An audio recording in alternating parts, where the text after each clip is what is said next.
आप में वहां साउंड के पास में पुष्पेंद्र नाम की अर्जी स्वीकार हुई है, आ जाओ।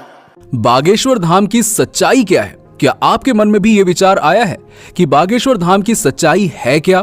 तो आज आपका ये विचार आपके मन से दूर होने वाला है। हम आपको बागेश्वर धाम की पूरी सच्चाई बताएंगे। हम आपको बागेश्वर में होने वाले चमत्कार के पीछे का पूरा सच आपके सामने रखने वाले हैं। बागेश्वर धाम के चर्चे पूरे देश में कैसे हुए और क्या खासियत है बागेश्वर धाम के मंदिर की, आज हम आपको बागेश्वर धाम के सच से रूबरू कराएंगे, जिससे आपको भी पता चल जाएगा कि बागेश्वर धाम की आखिरकार क्या है सच्चाई। दोस्तों, श्री बालाजी बागेश्वर धाम के चमत्कार की आज देश ही नहीं बल्कि विदेशों में भी बहुत चर्चा है, लेकिन बहुत से लोग बागेश्वर धाम में होने वाले चमत्कार की सच्चाई नहीं जानते हैं। बागेश्वर धाम की सच्चाई की बात करें तो हम आपको बता दें कि बागेश्वर धाम के महाराज श्री धीरेन्द्र कृष्ण शास्त्री, जिनको आज पूरे देश में बालाजी सरकार के नाम से जाना जाता है, उनका जन्म छतरपुर के एक छोटे से गांव गढ़ा में हुआ था। उनका जन्म एक गरीब ब्राह्मण परिवार में ही हुआ था। लेकिन क्या आप जानते हैं कि आज धीरेन्द्र कृष्ण शास्त्री जी को पूरे देश में एक महान विद्वान और गुरु के रूप में जाना जाता है? उसके पीछे की सच्चाई क्या है? तो हम बताते हैं कि बागेश्वर धाम के महाराज श्री धीरेन्द्र कृष्ण शास्त्री जी भगवान शिव के अवतार हनुमान जी के परम भक्त हैं। उन्होंने 12 साल की छोटी उम्र से ही बालाजी की सेवा प्रारंभ कर दी थी। उनकी उसी तपस्या का प्रभाव है कि वो आज किसी भी व्यक्ति के कष्ट को उसके बिना बताए पर्चे में लिख देते हैं। वो यहाँ तक बता देते हैं कि आप क्या सोच रहे हैं। उनके द्वारा लिखा गया एक एक शब्द 100% सत्य होता है। आज तक कोई भी उन्हें झूठा साबित नहीं कर पाया। आपने बागेश्वर धाम में अर्जी लगाने के बारे में अवश्य सुना होगा, लेकिन क्या आप जानते हैं कि जिस भी व्यक्ति की अर्जी को श्री बालाजी सरकार स्वीकार कर लेते हैं, उस व्यक्ति को या फिर उसके परिवार के किसी भी व्यक्ति को लगातार 2 दिन सपने में बंदर दिखाई देते हैं। सपने में बंदर दिखाई देने वाली बात बिल्कुल सही है।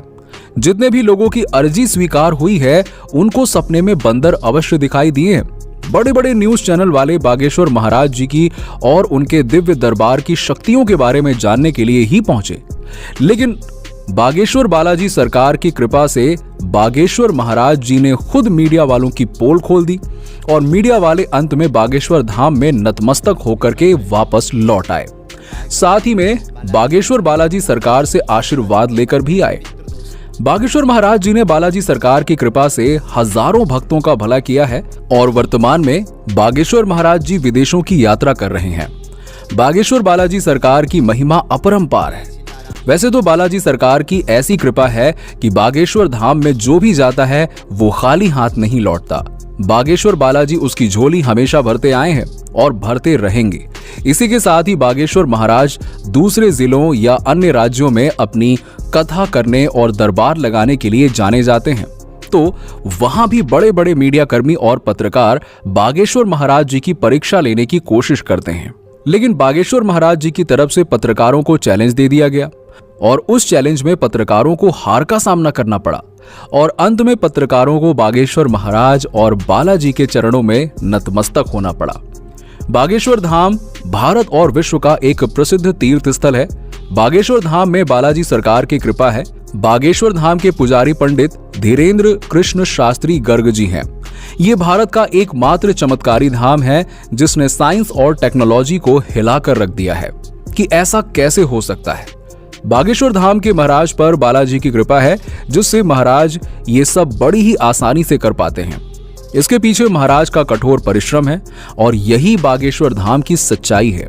बागेश्वर धाम का इतिहास बहुत पुराना है। बागेश्वर धाम की सच्चाई या सच ये है, लोगों की मान्यताओं के आधार पर बागेश्वर धाम मंदिर चंदेल कालीन है और सन 1986 में ग्राम वासियों के द्वारा मंदिर का जीर्णोद्धार कराया गया था और उसके उपरांत ग्राम गढ़ा के बाबा सेतुलाल गर्ग चित्रकूट से दीक्षा लेकर अपने गांव गढ़ा में प्राचीन कालीन मंदिर पहुंचे। उसके बाद वो राम कथा के साथ साथ झाड़ फूंक का काम करने लगे और इस तरह बागेश्वर धाम चर्चित होने लगा। पर कई बार विशाल भंडारे के आयोजन किए गए, जिसमें बागेश्वर धाम की लोकप्रियता बढ़ती चली गई। बागेश्वर धाम श्री धीरेन्द्र कृष्ण महाराज का जन्म 4 जुलाई 1996 को गढ़ा छतरपुर मध्य प्रदेश में हुआ।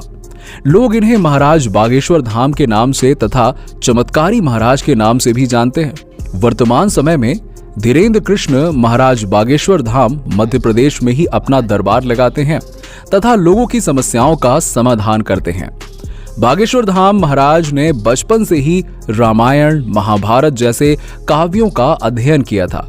इसके बाद इन्होंने वृंदावन में जाकर आगे की पढ़ाई करने की कोशिश की, लेकिन गरीबी की वजह से ही वृंदावन में आगे की पढ़ाई नहीं कर पाए। तो इन्होंने बागेश्वर धाम में स्थित हनुमान जी के मंदिर में ध्यान लगाना प्रारंभ कर दिया।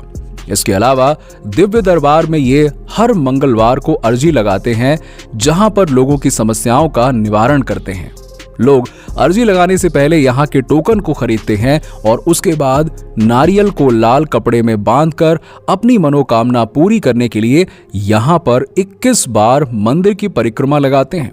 और यहाँ अर्जी लगाने के लिए कई सारे लोग आते हैं और उसके बाद बागेश्वर धाम के दिव्य दरबार में जाकर श्री धीरेन्द्र कृष्ण महाराज के प्रवचन सुनते हैं। तो दोस्तों, अब तो आपको पता चली गया होगा कि बागेश्वर धाम कोई पाखंड नहीं है, बल्कि आस्था से भरा हुआ स्थान है, जहां पर लोगों की समस्याओं का समाधान होता है। क्या आपने बागेश्वर धाम के बारे में सुना है? आप हमें नीचे कमेंट सेक्शन में कमेंट करके जरूर बताइए और साथ ही साथ ऐसे ही वीडियोस को देखने के लिए हमारे चैनल को लाइक एंड सब्सक्राइब करना ना भूलें। हम आपके लिए इसी तरह के वीडियोस लाते रहेंगे। तब तक के लिए धन्यवाद।